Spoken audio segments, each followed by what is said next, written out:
Yeah, so my Celtics are obviously world champions now. They just won the finals last night. They finished, you already said they finished their postseason 80-21, but you congratulated Boston last night, but kind of took a shot at the same time with your tweet, which I kind of got something to say towards, but I guess we'll get to it later.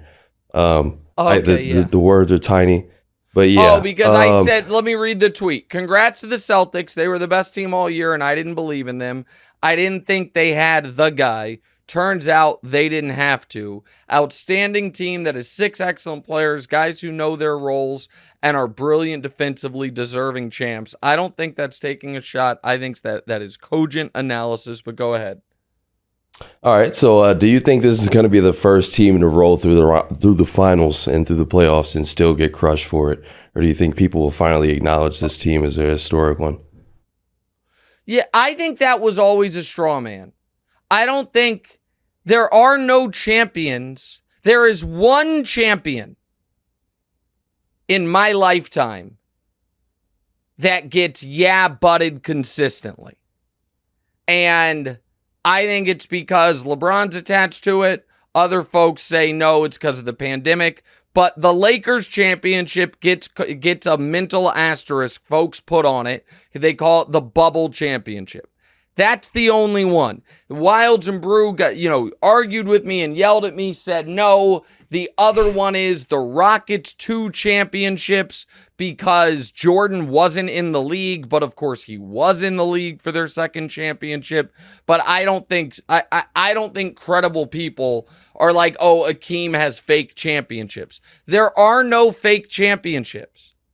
And so I just don't think that anyone ever was going to do that. Now, if somebody tried to say, this is one of the hardest paths to a title ever, that obviously is a different discussion, and that's not accurate. But that doesn't matter. The Celtics handled all their business in the regular season on a semi-historic level. We've seen a lot of 64-win teams, but you add the point differential to it, it becomes semi-historic. They then never faced a game 6 in these playoffs. They either swept or won in 5 every series. That is a great team. And the point I was making in my tweet, I think stands up. The fact that the Celtics were able to roll through these finals despite no one on their team having anything close to an A+ series, except for, I guess you could say, Sam Hauser in his role, is a testament to how deep they are. And how it's not even deep like 1 through 8, but deep 1 through 6, how well-rounded they are. And the Celtics, I'm gonna look this up. And Dusty, you're watching, so Dusty, tell me if I have this inclination correct at some point. I would bet this was one of the Celtics in the finals.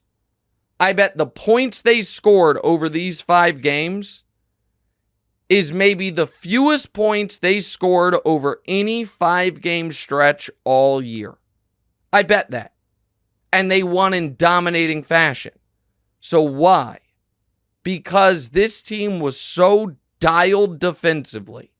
And aside from 5 minutes of game 3 and the entirety of game 4, essentially, they were so dominant defensively. When they were keyed in, the Mavericks had no room to breathe. And that makes you a great team.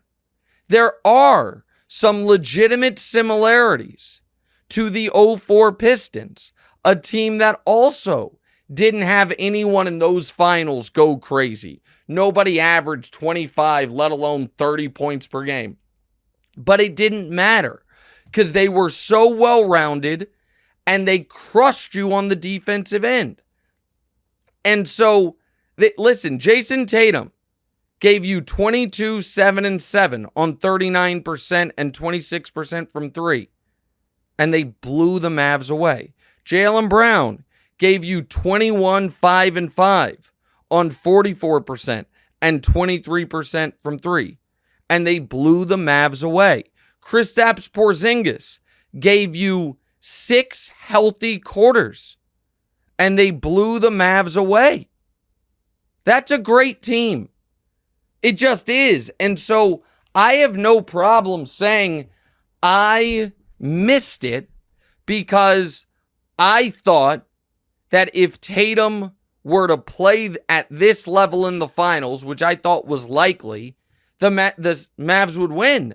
Instead, Tatum played at this level, and the Celtics never were tested.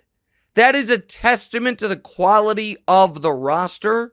Brad Stevens' moves he made, the Drew Holiday addition, Kristaps, even though he wasn't really available most of this playoff run, bringing back Al Horford, Joe Mazzulla keeping the team locked in, neither Tatum nor Brown letting their ego get in the way of this. All of this is about what a great team is.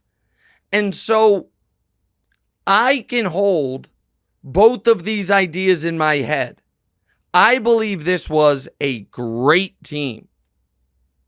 And I believe that despite the fact I don't think they have anyone that is close to a historically great player. That almost makes it more impressive. And I'm going to bring up that 04 Pistons team again, because it was that 04 Pistons team went to 6 conference finals in 8 years. Now they won a championship on the front end rather than the back end. Went to another finals that they lost in 7. That was after the championship instead of before the championship. But it was a team that defensively could guard 1 through 5 basically anywhere. And everyone accepted and was good with their roles. And everyone except for Ben Wallace could be an offensive star on any given night. That's this Celtics team. And shout out to them for that. And so I don't think, and Dusty just sent it to me, these finals were the second fewest points the Celtics scored in any 5-game stretch of the season. And with the only, you know what? And the only 5-game stretch that was fewer was the last game of the conference finals through game 4 of these finals. So it is. They didn't so think about that. Think about that for a moment, because this is a compliment. The Celtics had their worst offensive 5-game stretch of the season in the NBA Finals, and we're up 3-0 and won 4-1. That is remarkable. That is insane when you think about it. And thank you, Dusty, for looking that up. I just from watching the Celtics throughout the year and knowing the numbers, they averaged 120 in this series. They never hit 110. I knew their offense wasn't clicking by looking by their own standards, and they rolled. So this is where, before we get to other stuff, Celtics fans that want to be, mad at me or annoyed, you can take a victory lap in that I underrated your team. You deserve that. I absolutely did. There's no denying it. Overrated your guy too a little bit.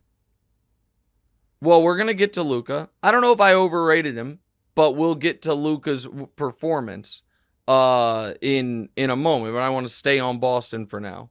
But you could say well, let's just put a pin in it.